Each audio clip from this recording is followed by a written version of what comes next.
Hello dear students, कैसे हैं आप सब। उम्मीद है आप सब काफी बढ़िया होंगे। तो आज की क्लास में हम जा रहे हैं आपके बुक का एक नया चैप्टर स्टार्ट करने बच्चों। चैप्टर नंबर 18 रेखा गणित ज्योमेट्री। तो चलिए शुरू करते हैं इस चैप्टर को एंड समझते हैं रेखा गणित यानी ज्योमेट्री आखिर है क्या। ठीक है, सबसे पहले समझेंगे कोण यानी एंगल्स। बच्चों, आप पिछली कक्षा में बिंदु, रेखा, रेखाखंड के बारे में जान चुके हैं। अब हम कोण के बारे में पढ़ेंगे। तो चलिए कोण समझते क्या होता है। एक ही बिंदु से निकलने वाली दो किरणों से बनी आकृति को कोण कहते हैं। दिए गए चित्र ए बी व बी सी दो किरणें हैं जो एक ही बिंदु बी से निकल रही है। कोण के प्रारंभिक बिंदु को शीर्ष यानी वर्टेक्स कहते हैं और वह कोण बनाने वाले किरणों को भुजा यानी आर्म्स कहते हैं। ठीक है, कोण को इस तरीके से बच्चों, ये सिंबल है, इससे प्रदर्शित किया जाता है। कोण को लिखते समय शीर्ष को बीच में रखते हैं, जैसे चित्र में दिए गए कोण का नाम एबीसी यानी बी शीर्ष है तो उसे बीच में रखा गया है। सीबीए तो उसमें भी बी बीच में रखा गया है क्योंकि बी शीर्ष है, इसलिए एंगल बी भी कहते हैं। ठीक है, क्योंकि जो एंगल बन रहा है वो सेंटर बी वर्टेक्स पे यानी शीर्ष पे बन रहा है। ये दो रेखाएं बच्चों आपकी क्या कहलाती हैं, भुजाएं कहलाती हैं।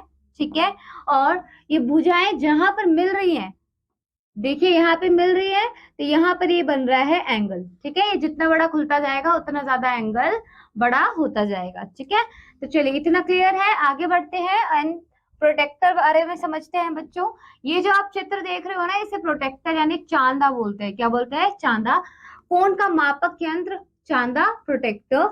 कोण मापने के लिए जिस यंत्र का प्रयोग किया जाता है उसे कोण मापक या चांदा कहते हैं। इसका आकार अंग्रेजी के अक्षर डी जैसा होता है। यह अर्धवृत्त जैसा होता है। इसके अर्धवृत्त का भाग 180 डिग्री बराबर भागों में बटा होता है व प्रत्येक भाग एक इकाई कोण के बराबर होता है। कोण के मापने की इकाई डिग्री या अंश कहलाती है। डिग्री का बच्चों यहाँ सिंबल दे रखा है, इसे प्रकट करते हैं जैसे 90 डिग्री, तो इस तरीके से इसे रिप्रेजेंट किया जाएगा। 0 से 180 डिग्री तक बच्चों इसमें सिंबल मतलब आप कह सकते हैं मेंशन होता है। 0 से 180 डिग्री यहाँ देख पा रहे हैं। ठीक है, एंड यहाँ पर ये देखिए रेखा, यहाँ पे रेखा को आधार रेखा कहते हैं। आधार रेखा के मध्य बिंदु को चांदे का केंद्र बिंदु भी कहते हैं। आप देखिए बच्चों, ये जो रेखा आप देख रहे हो ना, ये वाली जो सेकंड नंबर पे है नीचे के साइड से और ऊपर के साइड से पहले नंबर पे, ये वाली रेखा यहाँ से यहाँ तक, और ये है आपका सेंटर। ठीक है, जिसे हम क्या बोलते हैं, मध्य बिंदु, और इसे हम कहते हैं आधार रेखा। इसी आधार को यूज करते हुए हम कोई एंगल क्रिएट करते हैं। नाउ नेक्स्ट देखते हैं बच्चों, दी गई माप का कोण बनाना। अगर आपको कोई माप दिया गया है और उसका कोण बनाना है चांदे का प्रयोग करके, माना हमें 120 डिग्री का कोण बनाना है। ठीक है, इसके लिए निम्नलिखित पदों का प्रयोग करना होगा, जैसे कि सर्वप्रथम कोण का आधार बीसी खींचिए। ठीक है, आधार यानी बेस खींचना है। बेस खींचने के बाद अब चांदे के केंद्र बिंदु को बीसी के बिंदु बी पर इस प्रकार रखते हैं कि चांदे की आधार रेखा बीसी के ठीक ऊपर आ जाए। ठीक है, यहाँ पे देखिए आपने क्या करा है, ये बी और सी तक खींच दिया। अब जो इसका आधार है उसे कहा, सेंटर ना बी पे आना चाहिए। कहाँ पे आना चाहिए? बी पर। इस तरीके से चांदे को रखना है और जो इसका आधार है वो उस लाइन से अलाइन होना चाहिए, उसी के ठीक ऊपर जाना चाहिए, ऊपर नीचे नहीं होना चाहिए। अब बिंदु सी की ओर से चांदे पर अंकित अंशों को पढ़ते हैं तथा जहां पर 120 डिग्री हो लिखा हो वहां पर एक बिंदु ए लगा देते हैं। चांद को हटाकर बिंदु बी और ए को मिला देते हैं।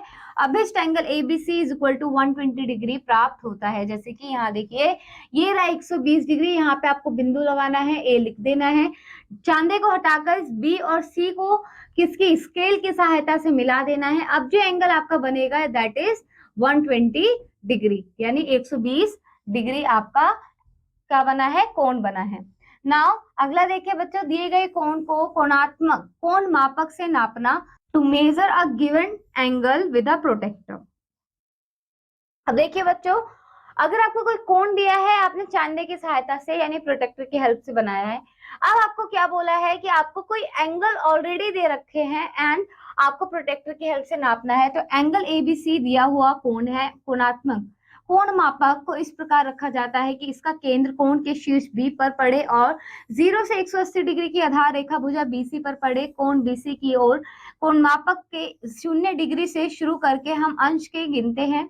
हम अंश गिनते हैं कोण मापक पर, उस चिन्ह की माप पढ़ लेते हैं जहां पर यह दूसरी भुजा BA से मिलता है। दिखाए गए चित्र में BA यानी 60 डिग्री पर मिलती है, अतः एंगल ABC 60 डिग्री है। अब यहाँ पे समझिए क्या बोला गया है। सपोज हमें ये एंगल दिया था, तो हमने क्या करा, पहले तो अपने चांदे को लेकर बच्चों जो B जहां पर एंगल बन रहा है वहां पे सेंटर को मिलाया, ठीक है, और उसके आधार को उस BC के लाइन पर अलाइन करा। अब हम देख रहे हैं कि शून्य से कहां तक वो लाइन किस लाइन पर ओवरलैप कर रही है, वो कर रही है बच्चों आपके 60 डिग्री पर, ठीक है। एंड ये इसका जो माप आया वो आया 60 डिग्री, ठीक है। तो इस तरीके से आपको देखना है, शून्य से 180 डिग्री की आधार रेखा भुजा BC पर पड़े, जैसे मैंने बताया था ये जो शून्य से 180 डिग्री की जो रेखा है ये इस BC पर पड़े और जो मध्य बिंदु है वो B पर आए, ठीक है। इस तरीके से आपको फिर एंगल को नापना है। तो आपका पता चला एंगल ABC 60 डिग्री है। आप चाहे तो इसे एंगल CBA कोण CBA 60 डिग्री भी बोल सकते हैं, ठीक है। नाउ अगला देखिए बच्चों, कोणों के प्रकार, टाइप्स ऑफ एंगल। सो बच्चों कोणों के कई प्रकार के होते हैं, जो कोण है आपके वो कई प्रकार के होते हैं। हम यहाँ केवल 3 प्रकार के कोणों का अध्ययन करेंगे। सबसे पहला कोण समकोण राइट एंगल, वह कोण जिसकी माप 90 डिग्री होती है समकोण कहलाता है। चित्र ABC देखिए बच्चों यहाँ पे 90 डिग्री का बराबर है, तो आप कह सकते हैं जो एंगल ABC है ये क्या है, 90 डिग्री है। अगला देखिए बच्चों न्यून कोण एक्यूट एंगल, वह कोण जिसकी माप शून्य डिग्री से अधिक व 90 डिग्री से कम होती है, न्यून कोण कहलाता है। जैसे कि आप देख सकते हैं यहाँ पे PQR 30 डिग्री है जो कि न्यून कोण है। अगर 45 भी दिया हुआ है, 60 भी दिया हुआ है, 75 भी दिया हुआ है तो वो न्यून कोण है। अगर 105 दिया हुआ है तो वो न्यून कोण नहीं है, क्योंकि रूल क्या कहता है, शून्य से बड़ा 90 से कम वो न्यून कोण है, ठीक है। नेक्स्ट है बच्चों अधिक कोण, जिसे हम ऑब्ट्यूज एंगल कहते हैं, वह कोण जिसकी माप 90 डिग्री से अधिक वह 180 डिग्री से कम होती है, वह अधिक कोण कहलाता है। जैसे कि आप देखिए ये है 120 डिग्री, तो ये क्या है, एक अधिक कोण है। यहाँ पे इस रूल को आप याद रखिएगा, 90 से अधिक और 180 से कम। अब अभ्यास देखिए, निम्नलिखित कोणों के शीर्ष तथा भुजाओं के नाम लिखिए। तो यहाँ पे बोला है शीर्ष, तो बच्चों पहले शीर्ष में क्या आएगा, शीर्ष में आपका आएगा O, ठीक है। और भुजा कौन कौन सी है बच्चों, 2 भुजाएं हैं, ठीक है, OA एंड OB। इसी तरीके से बाकी भी आप कीजिएगा बच्चों, शीर्ष भुजाएं निकालनी है आपको। नीचे देखिए क्या बोला गया है, दिए गए चित्र में कोण नाप कर लिखिए तथा उन्हें न्यून कोण, अधिक कोण व समकोण में वर्गीकृत कीजिए। तो बच्चों ये क्वेश्चन आपको खुद करना है, ठीक है। आपके पास चांदा है तो आपको अपने बुक में इसे मेजर करना है, कितना डिग्री है ये लिखना है, ठीक है, कितना डिग्री है ये बताना है, कौन से टाइप का है, न्यून कोण, अधिक कोण व समकोण। जैसे कि हम कोई भी इसे देख के बता सकता है ये क्या है बच्चों, समकोण है, और कितने डिग्री का है, 90 डिग्री का है, क्योंकि जहां भी आप ऐसे सिंबल देखिए दैट मीन्स वो 90 डिग्री का है, ठीक है। चलिए नेक्स्ट देखिए, अब बच्चों क्वेश्चन क्या बोला है यहाँ पे, चांदी की सहायता से निम्नलिखित नाप के कोण बनाइए। तो बच्चों वही सेम मेथड आपको इस्तेमाल करना है, एक लाइन खींचनी है, रेखा खींचनी है, ठीक है। उस रेखा को BC का नाम देना है और उस पर फिर उस सेंटर पर क्या करना है, अपना चांदा रखना है, और इस लाइन पर क्या करना चाहिए, चांदे का आधार उसी पर बिल्कुल फिक्स होना चाहिए, उससे आपको उतनी डिग्री नाप कर एक लाइन खींच देनी है और उतना एंगल आपको बनाना है, पर किसकी हेल्प से, चांदे की हेल्प से। तो उम्मीद है आप ये करेंगे। चलिए आगे बढ़ते हैं, नेक्स्ट टॉपिक देखते हैं, बहुभुज यानी पॉलीगन्स। एक सरल बंद समतल आकृति जो 2 से अधिक रेखाखंडों से बनी होती है बहुभुज कहलाती है। बहुभुज यानी बहु यानी मैनी और भुज मतलब साइड, ओके। वह रेखाखंड जिनसे बहुभुज बनते हैं उसकी भुजाएं कहलाती हैं। वह बिंदु जहां पर बहुभुज की संलग्न भुजाएं मिलती है बहुभुज का शीर्ष कहलाती है। त्रिभुज हो गया, चतुर्भुज हो गया, बहुभुज के उदाहरण है। ऐसे ही बहुत सारे साइड्स के आपके क्या बन सकते हैं, पॉलीगॉन्स बन सकते हैं। तो बच्चों जो मिनी आप कह सकते हो कम से कम साइड वाला जो आपका बहुभुज है वो है त्रिभुज, और सबसे बड़ा कोई सा भी हो सकता है, ठीक है। तो मिनिमम 3 लाइंस की रिक्वायरमेंट होती है। त्रिभुज के बारे में जानते हैं कि त्रिभुज कैसा पॉलीगन है, 3 रेखाखंडों से बनी सरल बंद आकृति को त्रिभुज कहते हैं। अब बच्चों ध्यान रखना, जो बहुभुज होते हैं वो बंद आकृति होती है। चित्र में ABC में एक त्रिभुज है जिसकी 3 भुजाएं AB, BC व CA हैं। 3 शीर्ष A, B व C, 3 कोण A, B, angle A, angle B, angle C। इसे हम क्या बोलते हैं बच्चों, एंगल का साइन बोलते हैं, ठीक है। त्रिभुज ABC को ट्राइंगल ABC लिखते हैं, ट्राइंगल सिंबल है, ठीक है, इसलिए। अब बच्चों देखिए ये है आपका एंगल A, ये है आपका एंगल बी और ये क्या है एंगल सी। इसे कहते हैं AC या फिर CA भी बोल सकते हैं। ये है आपका BC या CB, ठीक है। ये है AB या BA, ठीक है। इस तरीके से हम लिख सकते हैं। अब त्रिभुज के प्रकार देखिए बच्चों, टाइप्स ऑफ ट्राइंगल। तो त्रिभुज को दो प्रकारों से विभाजित किया जा सकता है, भुजाओं के आधार पर त्रिभुज, और ये तीन प्रकार के होते हैं। अगर हम भुजाओं के आधार पर त्रिभुजों के प्रकार देखें तो तीन प्रकार के हैं। कौन कौन से? समबाहु त्रिभुज यानी इक्विलेटरल ट्राइंगल, जिस त्रिभुज की तीनों भुजाएं बराबर होती है उसे समबाहु त्रिभुज कहते हैं। जैसे कि यहाँ पे देखिए 2 सेंटीमीटर 2 सेंटीमीटर 2 सेंटीमीटर तीनों साइड बराबर है, इसे समबाहु त्रिभुज यानी इक्विलेटरल ट्राइंगल बोलते हैं। समद्विबाहु त्रिभुज नाम से ही पता चल रहा है, द्वि, ठीक है। आइसोसेलेस ट्राइंगल, जिस त्रिभुज की दो भुजाएं बराबर होती है उसे समद्विबाहु त्रिभुज कहते हैं। जैसे कि यहाँ पे देखिए 2 सेंटीमीटर 2 सेंटीमीटर ये बराबर है, पर ये 3 सेंटीमीटर ये बराबर नहीं है। तो यानी कोई भी दो भुजाएं बराबर होनी चाहिए, वो समद्विबाहु त्रिभुज कहलाती है। क्योंकि तीनों बराबर हो जाएगी तो वो क्या हो जाएगी? समबाहु। विषमबाहु त्रिभुज यानी स्केलिन ट्राइंगल, जिस त्रिभुज की तीनों भुजाएं बराबर नहीं होती उसे विषमबाहु त्रिभुज कहते हैं। 3, 5, 4 तीनों साइड्स अलग अलग किसकी है? माप की है। नाव कोणों के आधार पर त्रिभुज के प्रकार कौन से हैं बच्चों? ये भी तीन प्रकार के होते हैं। कौन कौन से? पहला है आपका न्यून कोण त्रिभुज, ठीक है। वह त्रिभुज जिसका प्रत्येक कोण 90 डिग्री से कम अर्थात न्यून कोण होता है, न्यून कोण त्रिभुज कहलाता है। जैसे कि 60 डिग्री, 80 डिग्री और 40 डिग्री, तीनों ही 90 डिग्री से कम है, शून्य से ज्यादा है, तो ये है न्यून कोण त्रिभुज। समकोण त्रिभुज बच्चों वो त्रिभुज होता है जिसका एक कोण 90 डिग्री अर्थात समकोण हो, वह समकोण त्रिभुज कहलाता है। जैसे कि यहाँ पे देखिए बच्चों ये है 90 डिग्री, तो दैट इज वाई ये क्या है आपका समकोण त्रिभुज, ठीक है। चलिए अगला देखिए अधिक कोण त्रिभुज, वह त्रिभुज जिसका कोई एक कोण 90 डिग्री से अधिक हो, सिर्फ एक कोण, ठीक है। अगर तीनों कोण 90 डिग्री से अधिक है तो वो यानी त्रिभुज ही नहीं है, ठीक है। तो ऐसा कोई त्रिभुज जिसका एक कोण 90 डिग्री से अधिक हो वह अधिक कोण कहलाता है, अधिक कोण त्रिभुज कहलाता है। जैसे कि यहाँ पे ये एक एंगल क्या है 120 डिग्री, बाकी दोनों एंगल 90 डिग्री से कम कम होंगे, ठीक है। चलिए नाउ अगला देखिए बच्चों, त्रिभुज का कॉन्सेप्ट समझ में आया। अब है चतुर्भुज यानी क्वाड्रिलेटरल। चार रेखाखंडों से बनी बंद आकृति को चतुर्भुज कहते हैं। किसी चतुर्भुज की चार भुजाएं, चार शीर्ष तथा चार कोण होते हैं। चतुर्भुज कई प्रकार के होते हैं, हम 4 प्रकार के चतुर्भुजों का अध्ययन करेंगे। अब बच्चों देखिए यहाँ पे जो चतुर्भुज होते हैं उनके 4 साइड्स होती है, ठीक है। ये 4 साइड्स, 4 एंगल्स और ये 4 क्या है बच्चों? वर्टेक्स यानी शीर्ष, ठीक है। अब देखिए बच्चों इधर सबसे पहला जो है वो है समांतर चतुर्भुज, पैरेललोग्राम बोलते हैं। वह चतुर्भुज जिसकी आमने सामने की भुजाएं समांतर व बराबर होती है समांतर चतुर्भुज कहलाता है। इसके आमने सामने के कोण भी बराबर होते हैं। अब बच्चों देखिए जो आपका पैरेललोग्राम यानी समांतर चतुर्भुज होता है, ये आमने सामने की साइड्स पैरेलल होते हैं, यानी कभी एक दूसरे को ये काटती नहीं है, साथ ही ये आपस में बराबर भी होती हैं और आपस के इसके जो अपोजिट एंगल्स है वो भी क्या होते हैं? बराबर होते हैं। नाउ समचतुर्भुज यानी रोम्बस, यहाँ पे देखिए बच्चों वह चतुर्भुज जिसके चारों भुजाएं बराबर होती है परंतु कोई कोण 90 डिग्री का नहीं होता, समचतुर्भुज कहलाता है। ये आपका रोम्बस का एग्जाम्पल है, समचतुर्भुज जिसमें चारों साइड बराबर तो है बट एंगल 90 डिग्री नहीं है। नाउ नेक्स्ट है बच्चों आयत। अब कहेंगे आयत और जो स्क्वायर आप पढ़ चुके हैं वो भी क्या है? क्वाड्रिलेटरल है, यानी वह चतुर्भुज जिसकी सम्मुख भुजाएं बराबर व समांतर तथा प्रत्येक शीर्ष कोण समकोण होता है आयत कहलाता है, ठीक है। अब बच्चों जो आपका रेक्टेंगल है अपोजिट साइड्स बराबर होती हैं, राइट। सारे एंगल कितने डिग्री के होते हैं? 90 डिग्री के। ये भी क्या है? एक टाइप ऑफ क्वाड्रिलेटरल है।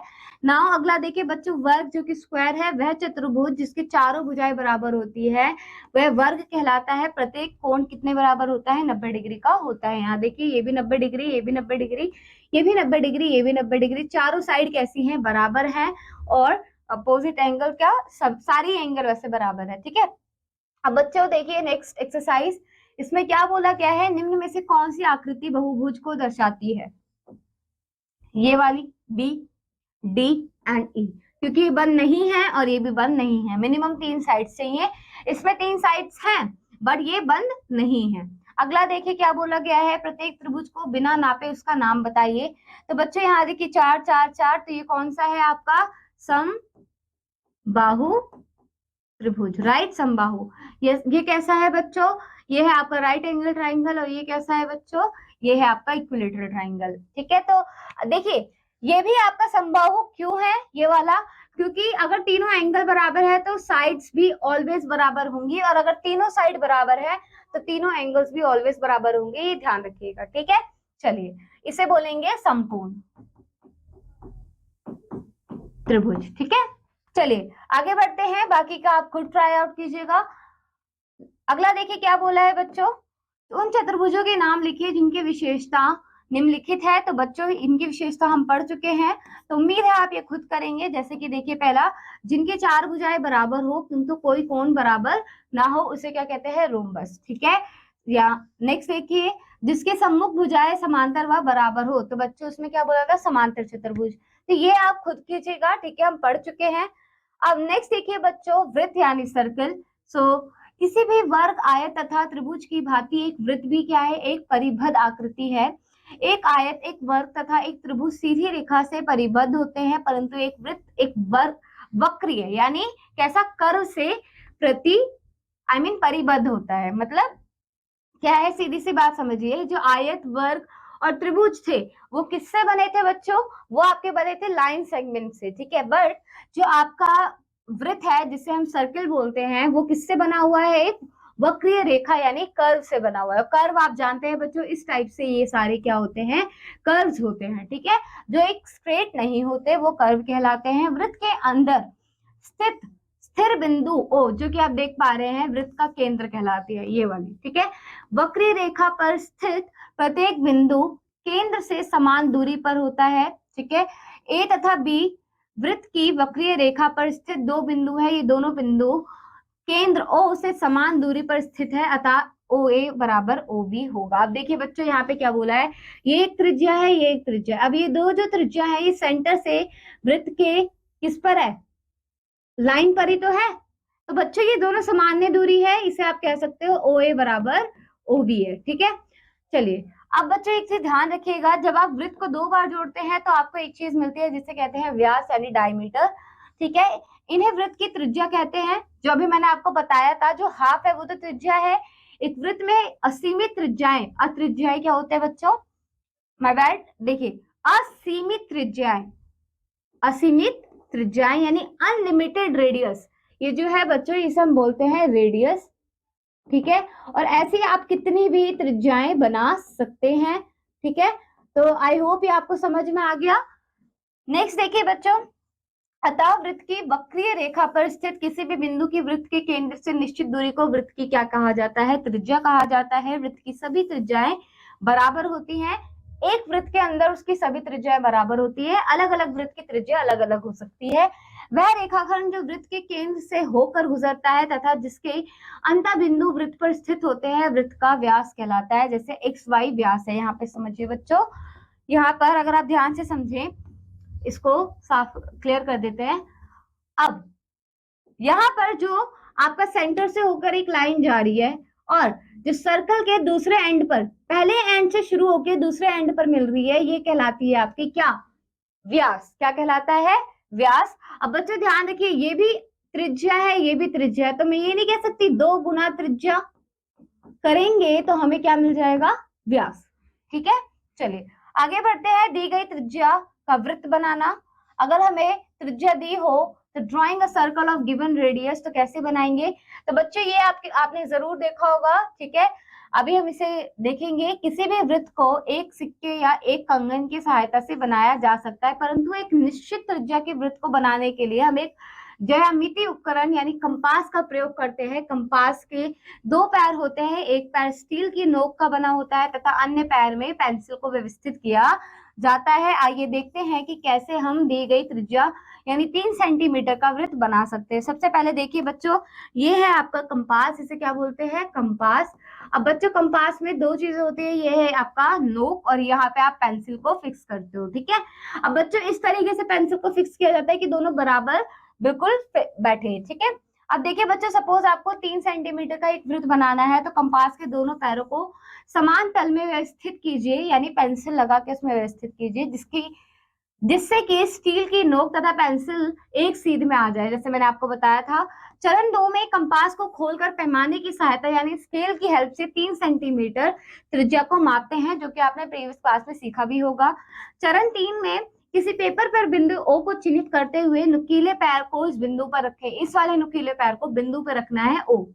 चरण 4 में कंपास को ऊपर से पकड़कर नुकीले पैर O से बिंदु पर स्थिर करके अन्य पैर को पेपर पर स्पर्श करते हुए तब तक घुमाइए जब तक एक वृत्त ना खिंच जाए। बच्चों देखिए, आपको इससे नहीं घुमाना, इससे घुमाना है, ठीक है। इसे फिक्स रखना है, यानी इसे घुमा देना तो आपका एक सर्कल क्या हो जाएगा, रेडी हो जाएगा, यानी वृत्त तैयार हो जाएगा। वो भी कितने मीटर, कितने सेंटीमीटर त्रिज्या का, जितना आपने नाप रखा होगा। यहाँ पे हमने 3 नापा है, आप 4 भी नाप सकते हैं, 5 भी नाप सकते हैं, ठीक है। इस प्रकार हम 3 सेंटीमीटर त्रिज्या के वृत्त की आकृति प्राप्त होती है। किसी वृत्त की त्रिज्या और व्यास में संबंध, relation between radius and diameter of a circle, त्रिज्या और व्यास को मापिए। अब देखिए बच्चों, यहाँ पे क्या बोला गया है, अगर हम यहाँ पे रिलेशन देखने जा रहे हैं एक रेडियस और डायमीटर के बीच में, यानी त्रिज्या और व्यास के बीच में, आप क्या देखते हैं, व्यास त्रिज्या की लंबाई से 2 गुना होता है ना। ये आपका क्या है, त्रिज्या और दोनों मिलकर क्या बनाता है, व्यास। तो आप कह सकते हैं कि व्यास निकालने के लिए आपको रेडियस से 2 बार, यानी त्रिज्या को 2 से गुना करना पड़ेगा। उसी प्रकार से बच्चों, अगर आपको त्रिज्या यानी व्यास की लंबाई की आधी होती है तो आप रेडियस यानी त्रिज्या को निकालने के लिए व्यास को 2 से भाग कर दीजिए, तो आप उसी प्रकार से कैसे त्रिज्या भी निकाल सकते हैं, ठीक है। व्यास ज्ञात करना जबकि त्रिज्या दी हुई हो तथा त्रिज्या ज्ञात करना जबकि व्यास दिया गया हो, तो आपको फॉर्मूला पता है, अब आप ज्ञात कर सकते हैं। उदाहरण देखिए, 5 सेंटीमीटर वाले त्रिज्या का व्यास ज्ञात कीजिए।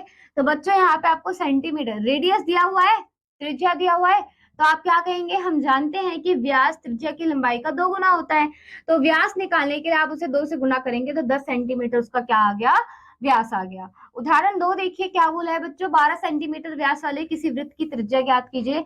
तो हम जानते हैं कि त्रिज्या व्यास की लंबाई की आधी होती है, तो उसको क्या करेंगे आप, 2 से यानी 1/2 करेंगे तो आपको मिल जाएगा 6 सेंटीमीटर। सीधी सी बात है, 12 को 2 से भाग कर दीजिए, यानी 6 सेंटीमीटर, ठीक है। चलिए आगे बढ़ते हैं, नेक्स्ट एक्सरसाइज देखिए क्या बोला है बच्चों, दी गई आकृति में O वृत्त का केंद्र है, रिक्त स्थानों को पूर्ण कीजिए। अब बच्चे यहाँ पे देखिए क्या बोला गया है, एक आपको आकृति दी गई है, ठीक है। इस आकृति में ये O केंद्र है, ठीक है। किसकी आकृति दी गई है, वृत्त की। OB वृत्त की एक, OB, ये OB क्या है, इसकी त्रिज्या है ना। BC क्या है, BC पूरा, तो ये है बच्चों व्यास, और जो O है वो क्या है, केंद्र बिंदु, ठीक है। चलिए आगे बढ़े। अब देखिए उन वृत्तों की त्रिज्या लिखिए जिनका व्यास निम्नलिखित है। तो बच्चों यहाँ व्यास दिया हुआ है, आपको त्रिज्या बतानी है। अगर इसे आधा करेंगे तो 11 सेंटीमीटर हो जाएगा। कैसे निकाला, इसको कर दीजिए 2 से भाग, तो आप इस तरीके से त्रिज्या निकाल सकते हैं। और अगर उन वृत्तों के व्यास बताइए जिनकी त्रिज्याएं निम्नलिखित है, तो आप इससे निकालने के लिए क्या कर देंगे, 15 गुना 2, तो आपको क्या मिल जाएगा, व्यास मिल जाएगा, ठीक है। चलिए अब देखिए बच्चों, ये वाला क्वेश्चन आप खुद करेंगे। कंपास के हेल्प से 4 सेंटीमीटर की त्रिज्या का एक वृत्त बनाना है जिसका सेंटर केंद्र क्या होगा, O होगा, ठीक है। और ये भी चीजें आपको उसमें क्या करनी है, दर्शानी है। ये भी बच्चों आपको क्या करना है, 2.5 सेंटीमीटर का एक त्रिज्या का एक वृत्त बनाना है, ठीक है। एंड नेक्स्ट क्वेश्चन में देखिए 10 सेंटीमीटर व्यास का एक वृत्त बनाना है। तो बच्चों कैसे इजी है ये, आपको व्यास दिया हुआ है, कितना है, 10 सेंटीमीटर। अब बच्चों सर्किल बनाने के लिए, वृत्त बनाने के लिए तो त्रिज्या पता होनी चाहिए, तो त्रिज्या आपको निकालने आती है।